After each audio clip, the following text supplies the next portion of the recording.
헤롯 대왕이 이스라엘 백성들의 마음을 얻기 위해 증축한 성전은 46년째 계속되고 있었습니다.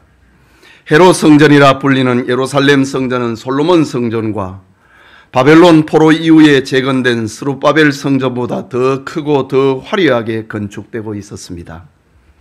그런데 예수님은 제자에게 네가 이 큰 건물을 보느냐?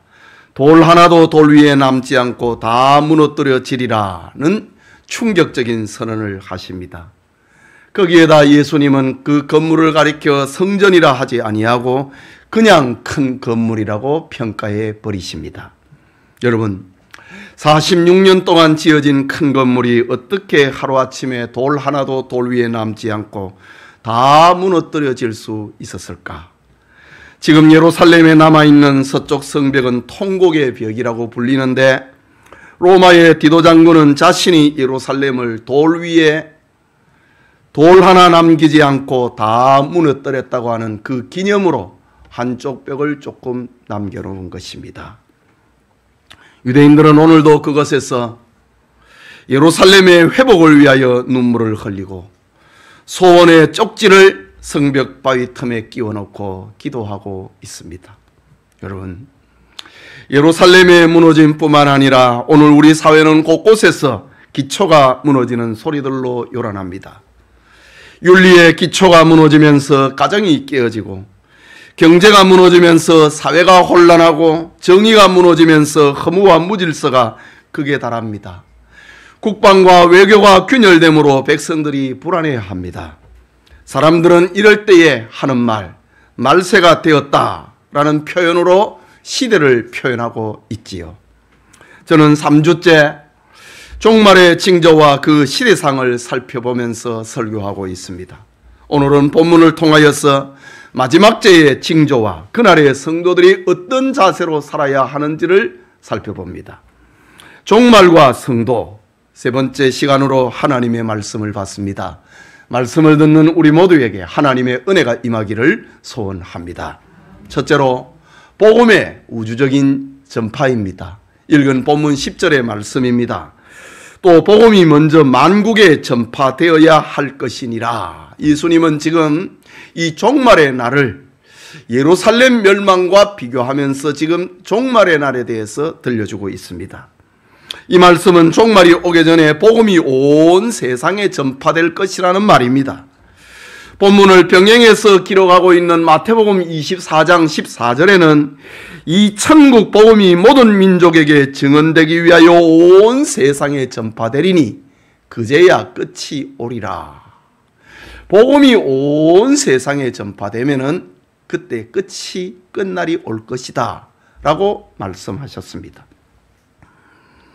이 말씀은 복음을 받은 성도의 사랑과 열정, 책임과 사명을 북돋우고 있는 말씀이기도 합니다. 너희에게 성령이 임하면 예루살렘과 유다와 사마리아와 땅 끝까지 이르러 내 복음의 증인이 될 것이라고 주님이 말씀하지 않았습니까? 사실 예수님께 종말의 징조를 듣고 있는 제자들과 1세기의 성도들은 만국을, 세상을 지배하고 있는 로마로 이해했습니다. 1세기에는 이 세상이 얼마나 큰지를 몰랐어요. 그래서 로마가 세계를 정복을 하고 지배를 하고 있으니 로마의 구석구석까지가 바로 세상의 끝이라고 이해를 했습니다. 그래서 바울을 비롯한 사도들은 로마 제국의 구석구석을 다니면서 복음을 전합니다. 그들은 자신이 받은 복음을 만국에 전파해야 된다고 하는 이런 사명의식을 가지고 전도인의 삶을 삽니다. 이것이 예루살렘 멸망 직전의 상황입니다. 오늘날 우리는 만국을 지구촌으로 이해하고 있는 것이 당연합니다. 만국은 그야말로 우주적인 개념을 가지고 있습니다. 복음의 대상은 언어와 문화, 혈통과 민족을 초월하는 것이기 때문입니다. 천국 복음은 어떤 특정 민족과 국가만의 것이 아니기 때문입니다. 그래서 예수 그리스도의 복음은 만국, 바로 모든 민족에게 들어가야 될 구원의 복음입니다. 이런 의식으로 인하여서 성도들은 박해 가운데서도 전도운동, 선교운동, 하나님 나라 운동을 계속했던 것입니다. 복음을 받은 성도들은 어떤 핍박에도 전도와 그 생명력을 잃지 않았습니다. 초대교회는 박해를 받을수록 오히려 전도 구역은 넓혀집니다. 종말 시대에는 역시 초대교회 성도들처럼 환난과 박해를 받으면서도 만국을 향하여서 복음을 전파하는 그런 일이 일어날 것이라고 주님은 말씀합니다. 현재 세계 기도 정보에 의하면 지구상에는 228개 나라가 있고 유엔에 가입한 나라는 195개입니다. 228개 나라 가운데 언어는 얼마나 많은지, 소수민족의 언어 1000명 미만이 사용을 하고 있는 언어까지도 합하면 그 수를 헤아릴 수 없을 정도입니다.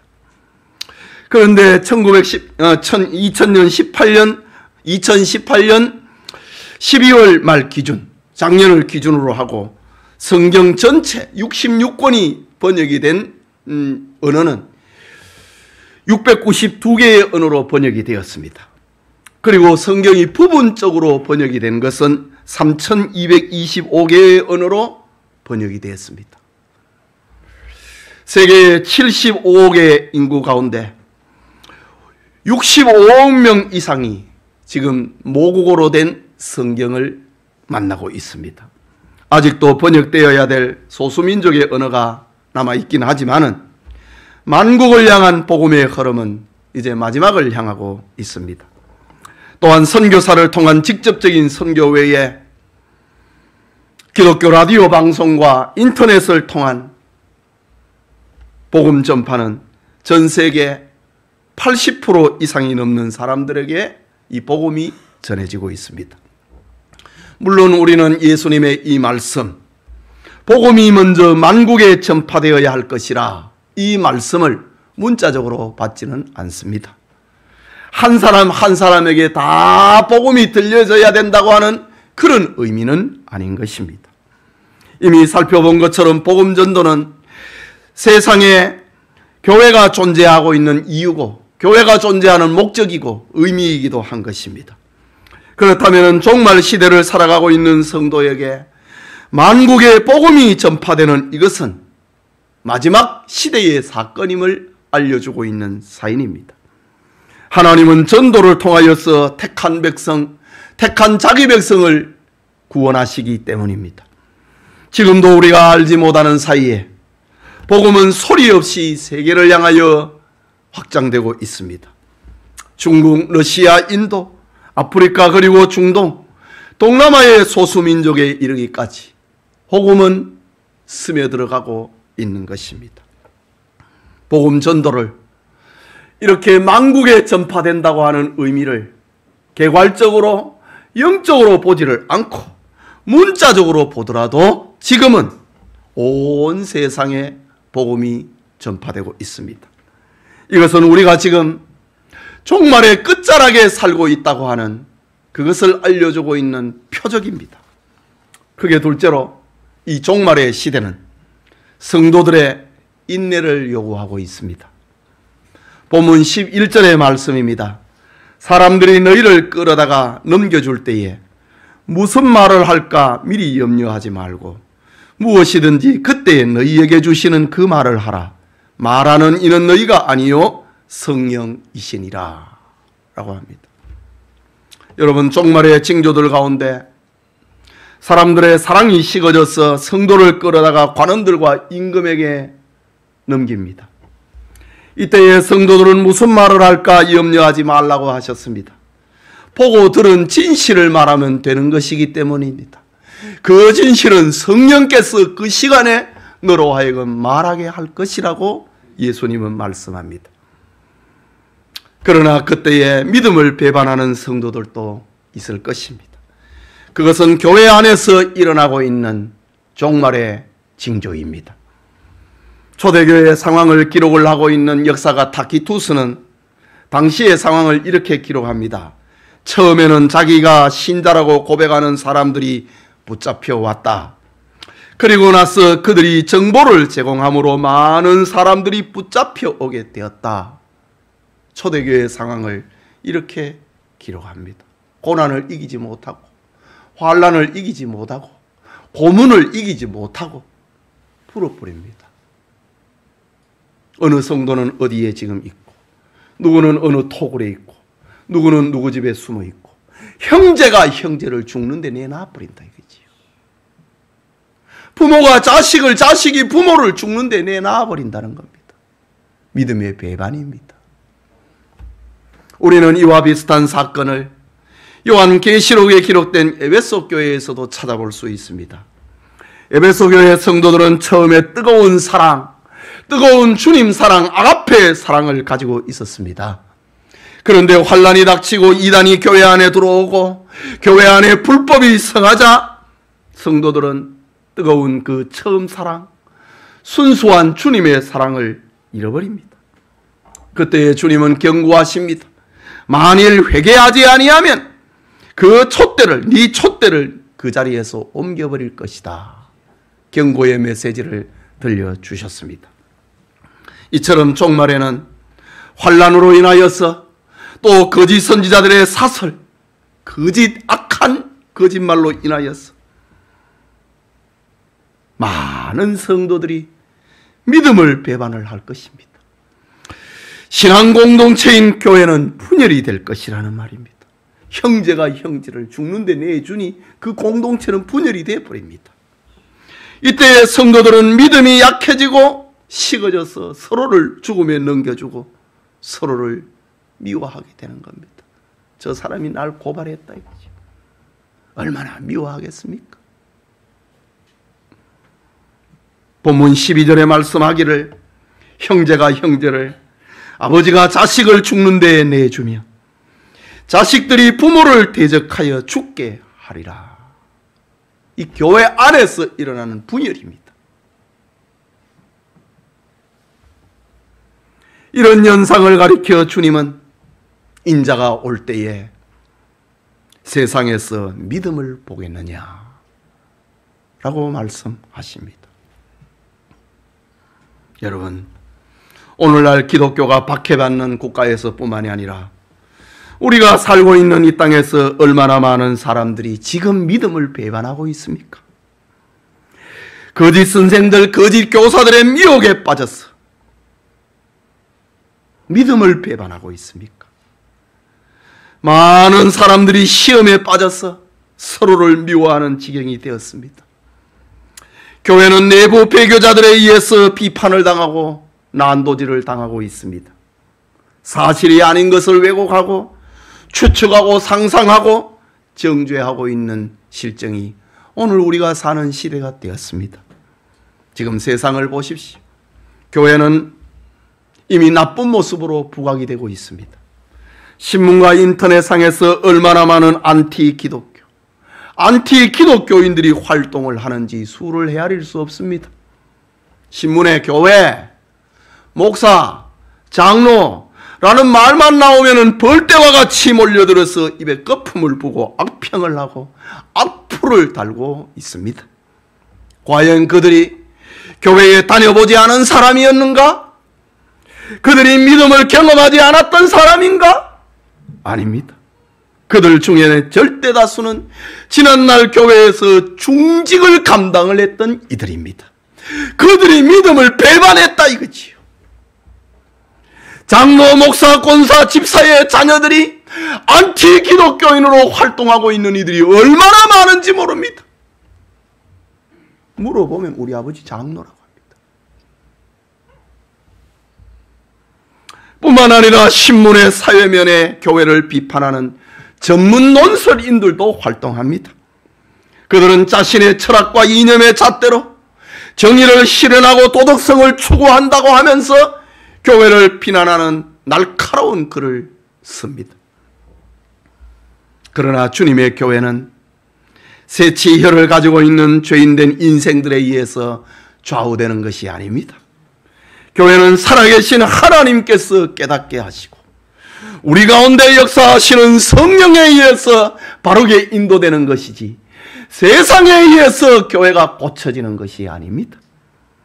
이것은 교회만이 가지고 있는 신비로운 생명력 때문에 그런 것입니다. 오늘 본문의 주님은 종말의 징조를 말씀을 하면서 교회를 비판하고 형제가 형제를, 아버지가 자식을, 자식이 아버지를 죽는데 내주면 대적하는 일들이 일어나게 될 것이라는 말입니다.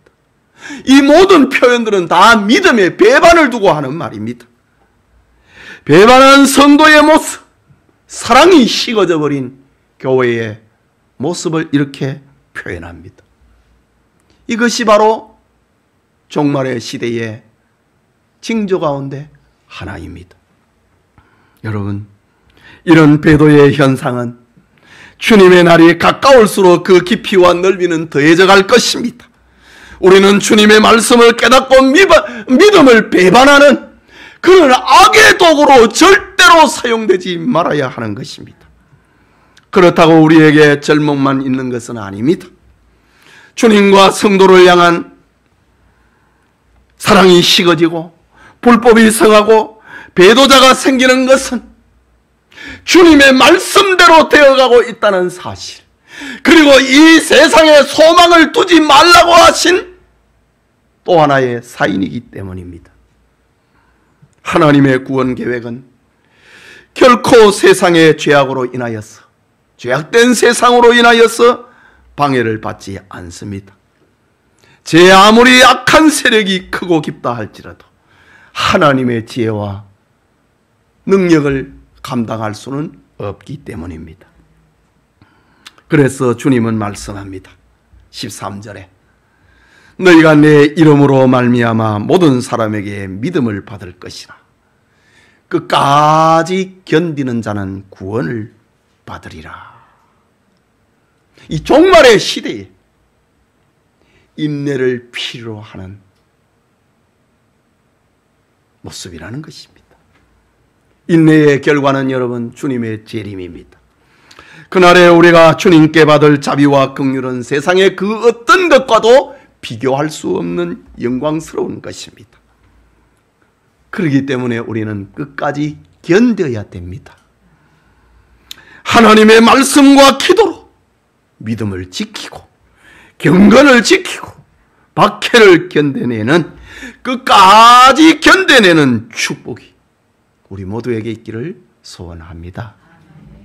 마지막으로 성도들의 지혜가 요구되는 종말입니다. 본문 14절에서 16절의 말씀입니다. 멸망에 가정한 것이 서지 못할 것에 선 것을 보거든 잃는 자는 깨달을진저 그때 유대에 있는 자들은 산으로 도망할지어다. 지붕에 있는 자는 내려가지도 말고 집에 있는 무엇을 가지러 들어가지도 말며 밭에 있는 자는 겉옷을 가지러 뒤로 돌이키지 말지어다 라고 합니다. 주님이 가르쳐주고 계시는 지혜입니다. 여기 멸망에 가정한 것이라는 말은 구약 다니엘서에 나오는 말씀을 인용을 하고 있는데 사람의 손으로 만든 우상을 말합니다. 멸망에 가정한 것. 그리고 서지 못할 것이라는 말은 예루살렘 성전, 하나님을 만나고 하나님 앞에 용서를 받는 예루살렘 성전을 가리킵니다. 그런데 예루살렘 멸망을 말씀하시면서 예수님은 성전에 가증한 우상이 서게 될 것이다 라고 말씀합니다.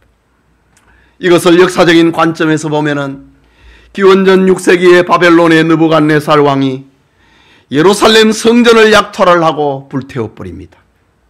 그리고 그곳에 바벨론과 자신의 군기를 우뚝 세움으로 성전을 더럽혔습니다. 기원전 2세기에는 헬라의 안티오코스 에피파네스가 재건된 성전의 제단을 헐어버리고 거기에 제우스 신상을 세우고 유대인들이 혐오하고 있는 돼지 피를 제단에 뿌림으로, 성전 터에다 뿌림으로 성전을 더럽혔습니다. 예루살렘의 멸망에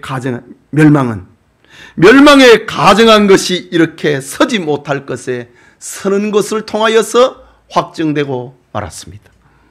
예수님은 지금 예루살렘 멸망의 역사를 가지고 있는, 그것을 알고 있는 제자들에게 말씀하십니다.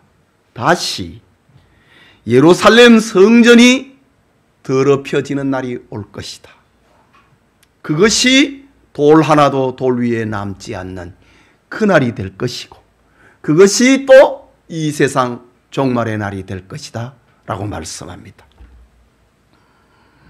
예루살렘 성전이 더럽혀지면 역사적으로 이스라엘 백성들이 하나님을 버리고 우상을 숭배할 때 일어난 일입니다. 뿐만 아니라 도덕적으로 부패하고 불의가 자행될 때에 일어난 일입니다. 그런데 1세기를 살고 있는 이스라엘 백성들은 이런 모든 죄 위에 하나님의 아들 예수 그리스도를 십자가에 못 박는 죄까지, 이 죄값을 우리와 우리 자식들에게 돌리라고 했던 그들의 몫까지 되어버리고 만 것입니다. 이런 죄악은 하나님의 진노를 격발하고 종말을 초래하는 행위가 되어버렸습니다. 결국 예루살렘 멸망은 유대인들이 로마에 대한 반란을 일으킴으로 멸망의 날은 재촉됩니다. 예수님께서 40년 후에 AD 70년에 일어날 예루살렘 멸망을 보시면서 세상 종말의 날도 그리 될 것이라고 말씀합니다. 유대인들이 겪었던 예루살렘 멸망은 장차 이 세상에 남겨진 환란의 예고이자 역사의 끝을 말해주고 있는 것입니다.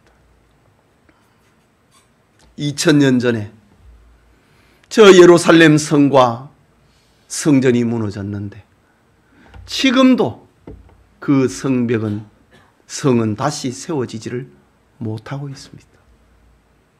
그것을 통해 갖고 돌 하나도 돌 위에 남지 않는다고 하는 예수님의 이 확실한 예언적 메시지를 오늘을 살고 있는 우리에게 교훈하고 있습니다. 성벽에 붙어가지고 울면서 회복을 위해 기도합니다. 그 회복은 예수님 재림으로 인하여서 이루어질 것인데 그들은 문자적인 회복을 지금 기다리고 있습니다. 불가능합니다, 여러분. 지금 벽 너머에는 이슬람교의 창시자 마호멧이 성전에서 승천했다고 믿는 성지입니다. 그러니 끊임없이 전쟁이 일어납니다. 둘 중에 하나가 없어져야 되는데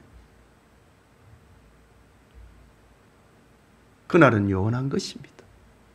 오히려 예수님은 돌 하나도 돌 위에 남지 않을 것이다. 이 역사적인 사건, 성이 다시 세워지지 못하는 이 사건을 통하여서 이 세상의 종말을 말씀하고 있습니다. 예수님은 이때에 유대에 있는 사람들은 주님의 말씀을 기억을 하고 산으로 도망하라고 했습니다. 지붕 위에 있는 자는 내려가지도 말고 집에 있는 무엇을 가지러 들어가지도 말라고 했습니다. 밭에 있는 자들도 겉옷을 가지러 가지 말라고 했습니다. 이런 일들이 역사적으로 일어났습니다.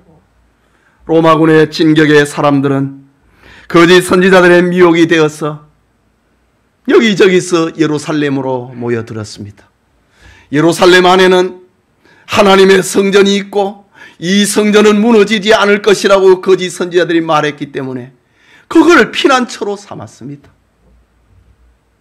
그때에 유대에 있는 자들은 예수님의 말씀을 기억하고 거짓 선지자들에게 미혹을 되지 않고 예루살렘으로 들어가지 않고 산으로 도망한 사람은 목숨을 건졌습니다. 집에 있는 무엇을 가지러 성 안으로 들어가지 않는 자들도 생명을 건졌습니다. 이것은 종말의 날에 예수님의 말씀을 기억하는 성도들의 지혜를 가르쳐주고 있습니다. 하나님의 말씀을 기억을 하고 말씀을 믿는 자들은 죽음 가운데서도 살아날 것이라는 예수님의 말씀입니다. 지혜가 필요가 되고 있는 종말 시대의 모습입니다. 계속해서 예수님은 18절에 이 일이 겨울에 일어나지 않도록 기도하라 라고 했습니다. 여러분, 이스라엘의 겨울은 춥습니다. 추울 뿐만 아니라 계속해서 비가 내리는 우기입니다. 추운 날씨 속에서 비가 내리면 얼마나 힘듭니까? 그래서 겨울이라고 하는 것은 환난을 피하기에 곤란하고 숨어있기에 힘든 계절입니다. 이 일이, 종말의 날이 겨울에 있지 않도록 주의하라, 기도하라 라고 했습니다. 이것은 오늘의 기준에서 보면은 계절적인 겨울뿐만 아니라 신앙의 겨울을 말하기도 합니다. 신앙의 겨울이 무엇입니까? 믿음이 바닥이 나버리는 겁니다. 믿음이 다 떨어져 버리는 걸 말합니다. 이때에 환난이 일어나면 너는 못 산다고 하는 것입니다. 믿음이 충만하고 하나님의 말씀을 기억을 하고 기도하고 있을 때 환난이 일어나면은 하나님의 말씀을 기억을 하고 그것을 이겨내지만은 믿음이 바닥이 되어 있을 때에 겨울에 이런 일이 일어나면은 너는 못 산다. 이 일이 너의 신앙이 다운이 되었을 때 종말의 날이 임하지 않기를 위해서 기도하라 라고 말씀합니다. 그러면서 주님은 위로합니다. 20절에 만일 주께서 그 날들을 감하지 아니하셨더라면 모든 육체가 구원을 얻지 못할 것이거늘 자기가 택하신 자들을 위하여 그 날들을 감하셨느니라. 여러분, 이게 무슨 말입니까? 하나님은 자기 백성을 위하여서, 자기 택한 백성을 위하여서 고난의 날에 수를 줄여준다고 하는, 고난의 날에 그 기간을 줄여준다고 하는 말입니다. 대환란의 심판 중에 하나님이 역사에 개입을 하신다는 말입니다. 이것이 바로 예수 그리스도의 재림입니다. 고난이 극에 달할 때에 예수님이 재림하셔서 역사에 개입을 한다고 합니다. 그렇지 아니하면 그 시대를 살아가고 있는 성도들은 다 망하고 말 것이기 때문입니다. 이 얼마나 감사한 일입니까? 하나님의 고난의 날을 줄이지 않는다면 그 시대의 성도들은 다 망할 것입니다. 그러나 구원과 자기 백성을 위하여서 그 고난의 날을 주님께서 줄여주신다고 합니다. 구원과 위로의 말씀을 기억을 하고 환난을 통과하는 지혜와 기도가 있는 성도님들이 다 되시길 바랍니다. 말씀을 기억하는 지혜. 겨울에 이 일이 일어나지 않도록 위해서 기도가 환난을 통과하는 성도들에게 필요하다고 말씀합니다. 성도 여러분, 종말의 날은 이렇게 성도들이 환난에 빠지고 믿음을 배반하게 될 것입니다. 이때의 성도는 인내와 지혜를 필요로 한다고 합니다. 그럼에도 복음은 전파되어서 만국을 향하여서 퍼져나갈 것이라고 합니다. 이렇게 시작된, 전파된 복음의 시작이 예루살렘이었습니다. 안디옥과 소아시를 거쳐서 세계의 중심 로마로 향하고 로마를 정복했습니다. 그 후에 복음의 암흑기가 있었지만은 개혁의 불길로 다시 독일에서 복음은 타올랐습니다. 복음은 영국에서 대영제국의 찬란한 선교 역사를 만들어 놓았습니다. 복음은 대서양 바다를 건너서 미국을 창조함으로 종말 시대의 요셉의 창고처럼 지금까지 쓰임을 받고 있습니다. 이 복음이 130년 전 어두운 이 땅에도 전파되었습니다. 그리고 한국교회는 선교 역사상 유례를 찾아볼 수 없는 축복을 받았습니다. 지금 미국 다음으로 선교사를 파송을 하는 나라가 되었습니다. 선교의 마지막 코스는 이제 동남아 해변과 인도를 거쳐 복음이 시작된 이스라엘로 갈 것입니다. 중국 대륙을 거쳐서 이스라엘로 갈 것입니다. 북방 러시아 대륙을 거쳐서 이스라엘로 향하고 있습니다. 이 복음은 마침내 세상을 끝내고 새하늘과 새 땅의 영원한 천국을 도래시킬 역사의 마지막 키로, 마지막 열쇠로 작동을 할 것입니다. 이것이 지금 이루어졌습니다. 영천의 성도님들이 정말 의식과 정말 신앙을 굳게 가지시길 소원합니다. 기도합시다. 말씀을 받았습니다. 여러분, 우리가 안일하게 살아가고 있는 이때 지금 하나님의 말씀은 다 이루어지고 있습니다. 복음이 땅끝까지 전파되고 교회 안에서 배교 현상이 일어나고 하나님의 말씀을 기억을 하는 지혜가 없으면, 기도가 없으면 믿음을 지킬 수 없고 인내가 필요한 시대를 우리는 살고 있습니다. 이때에 우리가 정말 의식, 정말 신앙을 가지고 우리가 이 환난을 통과해야 된다고요. 예, 하나님께서는 우리 고난의 날을 줄여준다고 했습니다. 줄이지 아니하면 우리는 다 망할 것이기 때문에 이런 하나님의 위로와 사랑을 생각하고 믿음을 끝까지 지켜내는 우리가 되기 위해서 기도합시다.